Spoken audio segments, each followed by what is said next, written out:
It was one of those scorching afternoons in suburban Texas where the air hangs thick and heavy, and the sun turns every surface into a stovetop. In the private neighborhood of Willow Creek Estates, everything looked pristine. Perfect lawns, silent driveways, tall hedges. And riding fast through one of those winding streets was 14-year-old Alex Ramirez, legs pumping hard, heart racing even faster. Over his shoulder, bouncing with each bump, was a small, insulated bag. Inside it were 2 fresh vials of insulin. 10 minutes earlier, his sister, Sophia, had sent a text. "Alex, my pen's not working. Dizzy. Please come now." She was 19, living with type 1 diabetes, and the rolling blackouts caused by a heat wave had knocked out her last functioning insulin pen. Alone at her best friend's house on the far side of the neighborhood, Sophia was growing weaker by the minute. Their father, Mark Ramirez, a career firefighter stationed 30 miles away, was stuck on a shift he couldn't leave. The closest pharmacy? Too far, too late. Alex didn't hesitate. He grabbed the vials, strapped on his helmet, and tore through the streets on his bike. But the neighborhood wasn't just known for its beauty. Willow Creek had rules, and people who enforced them with zeal. Alex decided to take a shortcut through a shaded lane behind some tennis courts. It would save him precious minutes. But just as he turned the corner, an SUV jerked forward from a side street and blocked his path. He hit the brakes hard, nearly falling. The SUV's door swung open. Out stepped a heavy-set man in a crisp polo, mirrored sunglasses hiding his eyes. The logo on the car door read, "Willow Creek HOA, Compliance Patrol." Alex's stomach dropped. Everyone in the neighborhood knew him. Roger Whitman, vice president of the HOA, famous for treating any minor infraction like a felony. "Where do you think you're going, kid?" Roger barked, stepping in front of the bike. Alex tried to explain quickly, pointing to the pouch. "It's for my sister. She's diabetic and—" But Roger reached out and yanked the bag from his shoulder. "This is private property. You're trespassing. These areas are for residents only." Alex's voice trembled. "Please, sir, it's insulin. She's sick. I have to—" But Roger cut him off. "Maybe next time your family should follow the rules. We don't allow minors cutting through restricted paths." Then he raised his radio to his mouth. Code red, minor non-resident entering restricted lane, requesting backup. Alex stood frozen. The pouch with Sophia's medication was now in the hands of a man who didn't care. Every second mattered.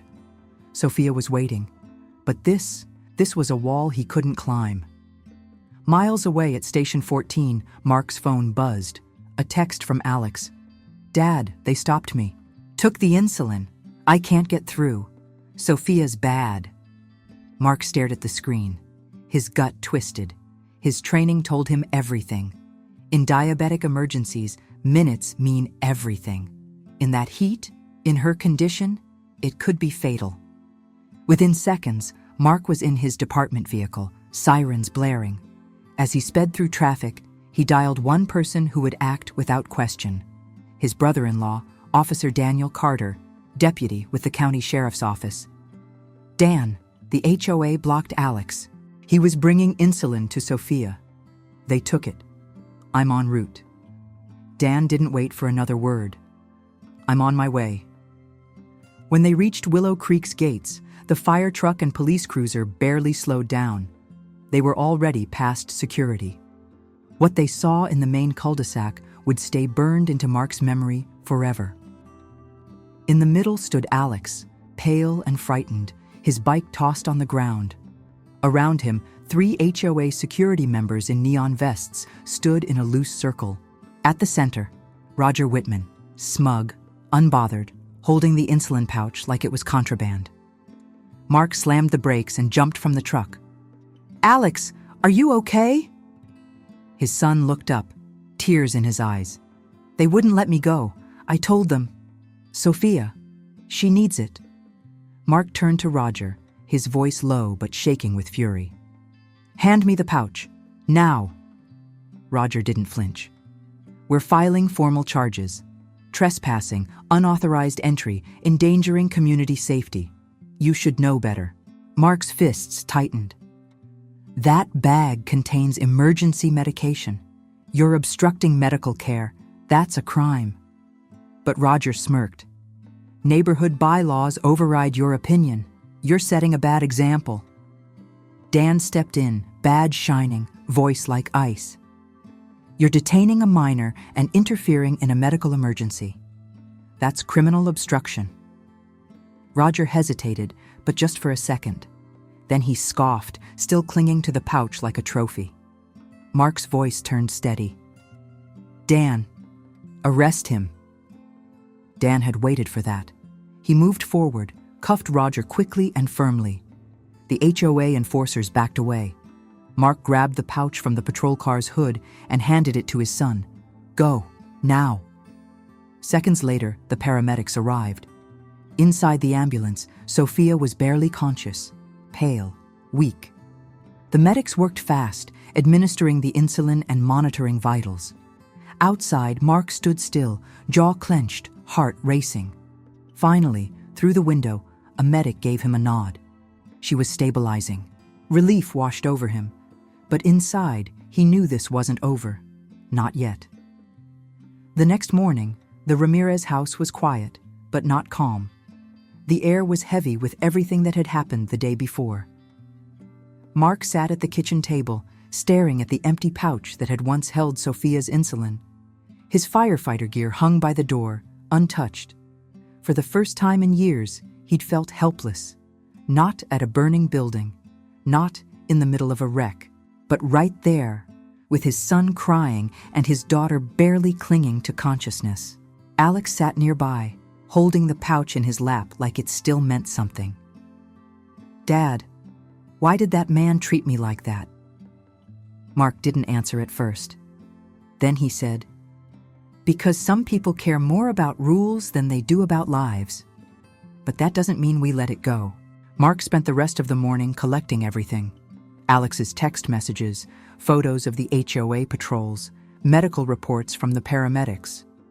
He contacted the firefighter union, friends in local media, and even the state emergency board. Within hours, calls and emails started pouring in. We're with you, one read. This cannot stand. Meanwhile, Deputy Daniel Carter submitted a formal report to the county prosecutor. His words were strong and deliberate. Obstruction of emergency medical aid, illegal detention of a minor, violation of state emergency statutes. The case was flagged for immediate review. What started as a neighborhood conflict was rapidly becoming a legal and political matter. The story caught fire when a local news station aired a short interview with Mark and Alex. The clip showed a shot of Alex holding the now empty insulin pouch, eyes still puffy from tears. The caption read, "Teen blocked while delivering life-saving medicine." The segment exploded online. Hundreds of thousands viewed, commented, and shared. Healthcare workers, parents of diabetic children, veterans, and even first responders across the country weighed in. That boy is a hero, someone wrote. This is why HOA power needs oversight, another added.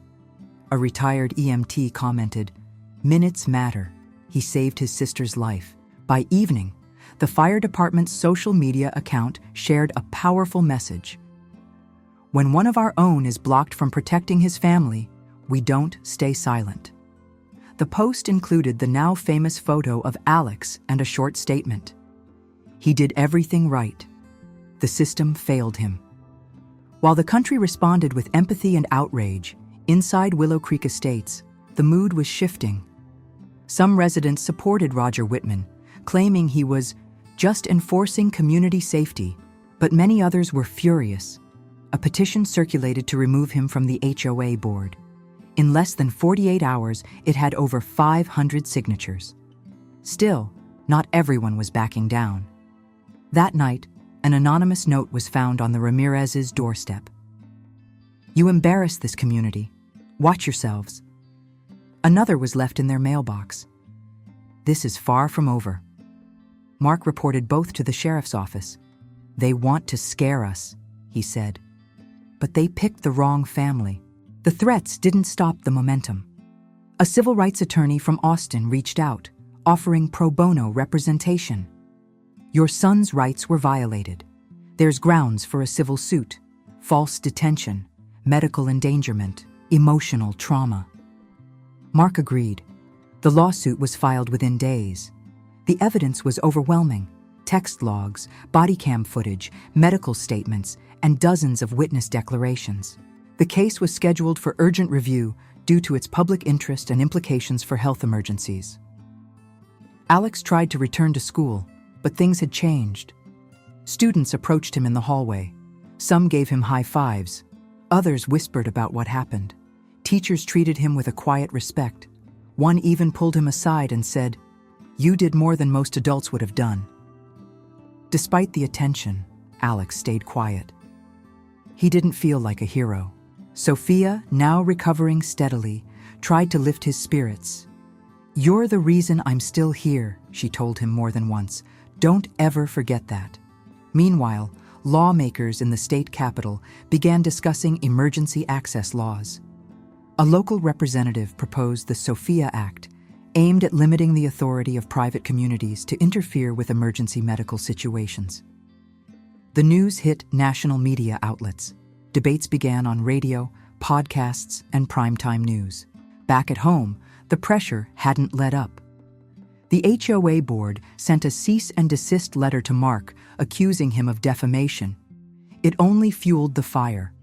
A well-known talk show host picked up the story and called it the perfect example of how bureaucracy and arrogance can threaten lives. The Ramirez family, however, wasn't focused on the noise. They were preparing for court, for the truth to be heard, under oath, before a judge. One night, after everyone had gone to bed, Mark sat alone in the living room. The lights were off, and the glow from the hallway barely touched the photo in his hand. Alex and Sophia, maybe 6 and 11 years old, building a snowman together. Alex walked in quietly. "You think this will change anything, Dad?" Mark looked at him and said, "It already has. You changed it." Outside, the wind rattled the trees. Inside, father and son sat side by side. They didn't say much. They didn't need to. They were ready for whatever came next. The courthouse was packed. It wasn't just a legal hearing. It felt like the whole town had shown up. Teachers, parents, EMTs, even residents from nearby neighborhoods sat shoulder to shoulder. The case had become a flashpoint, a symbol. People weren't just there for the Ramirezes. They were there for every time bureaucracy had failed common sense. In the front row, Mark sat with his son and daughter. Alex wore a simple dress shirt and khakis. Sophia, still recovering, gripped his hand tightly. Her other hand trembled slightly, a lingering side effect from her episode. Behind them sat Deputy Dan Carter, silent, sharp-eyed.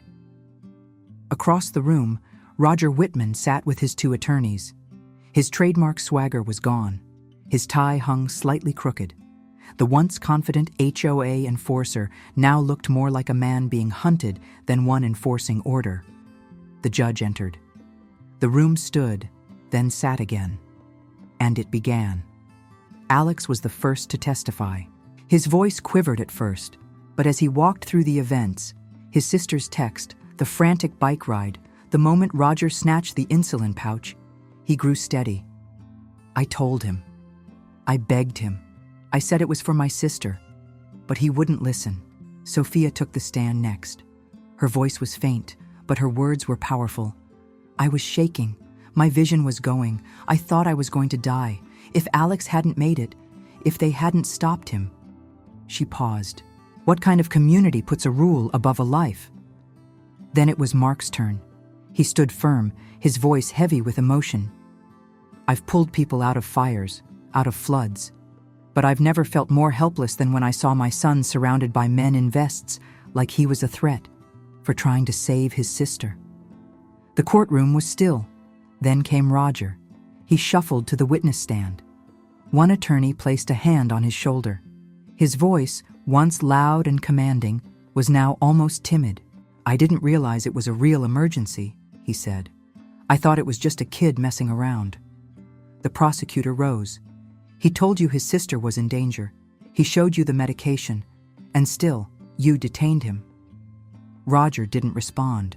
The prosecutor played footage from Deputy Carter's body cam.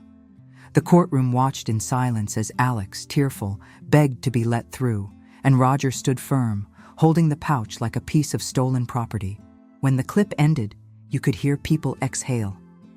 Some covered their mouths, a few wiped away tears. That afternoon, the judge called for a recess. Outside, the press swarmed. Mark didn't stop for microphones. "We told the truth," he said. "That's all we came to do." But the truth didn't stop the backlash.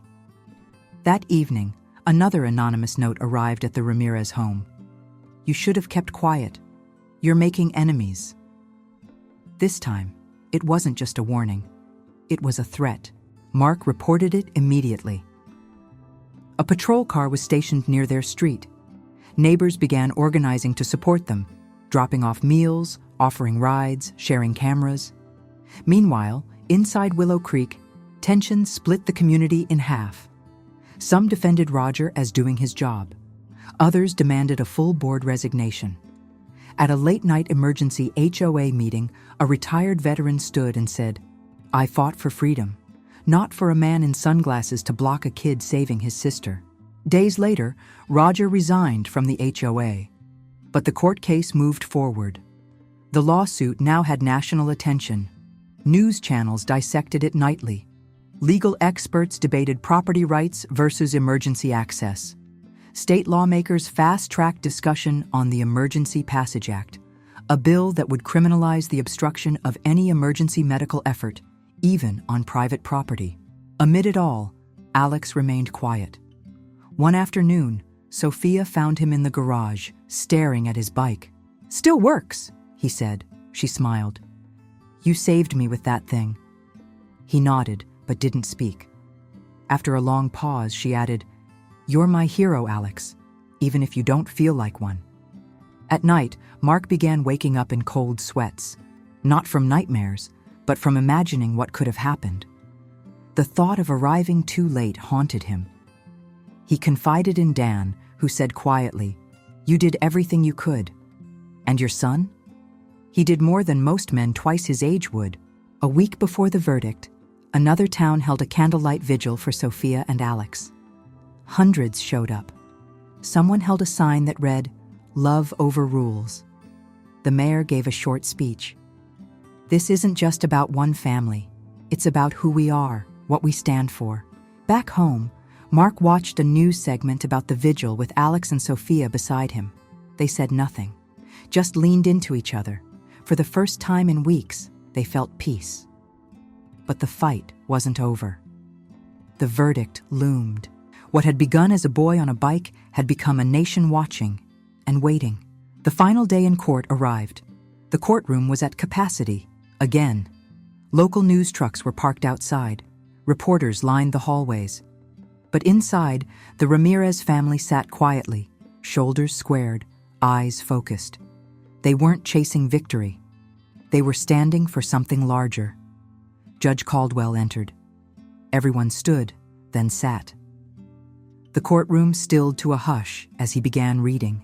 After careful review of all testimony, video evidence, written statements, and medical reports, this court finds the defendants, Mr. Roger Whitman and the Willow Creek HOA, civilly liable. Alex's heart skipped a beat. This court determines that the actions of the defendants directly endangered the life of Sophia Ramirez by unlawfully detaining her brother, Alex Ramirez, while he was in possession of necessary emergency medication. A ripple of quiet emotion moved through the room. The court hereby orders the defendants to pay compensatory and punitive damages for emotional distress, unlawful detainment, and obstruction of emergency care. Additionally, the Willow Creek HOA must immediately revise any bylaws that impede medical access, and the community's private security program is suspended pending external review. Mark lowered his head. Sophia squeezed Alex's hand. Alex blinked hard, fighting back tears. But the judge wasn't finished. Lastly, a formal complaint will be referred to the district attorney to review potential criminal charges for obstruction of emergency medical assistance under Texas law. That line hit like thunder. No one clapped. No one shouted. But the sense of justice, of long overdue accountability, filled the room like electricity. What had begun as a ride on a bike had become a courtroom reckoning for the value of human life. Outside, a crowd waited.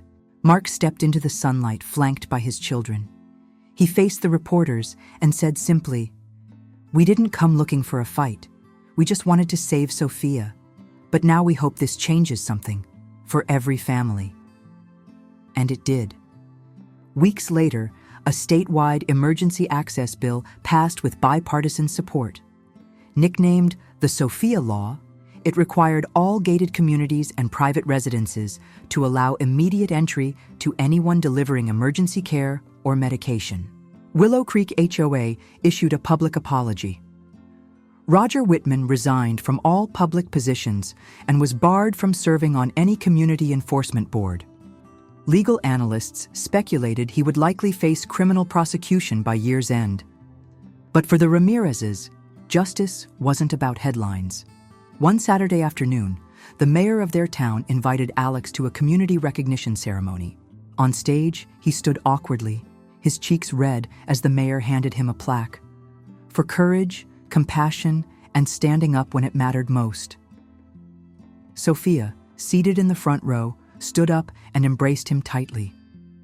"You didn't just save me," she whispered. "You reminded everyone what really matters." The crowd stood in quiet applause. That night, as the house settled into silence, Mark sat with his children on the porch. A warm breeze moved through the trees. The stars peeked through the sky. "You know," Mark said, "most heroes don't wear uniforms. They don't ask for attention. They just show up, like you did, Alex." Alex shrugged, a quiet smile on his face. "I didn't feel like a hero." "You were one," Sophia added softly. "Still are." They sat there for a long while. No cameras, no audience, just a family, intact, whole, and stronger than ever.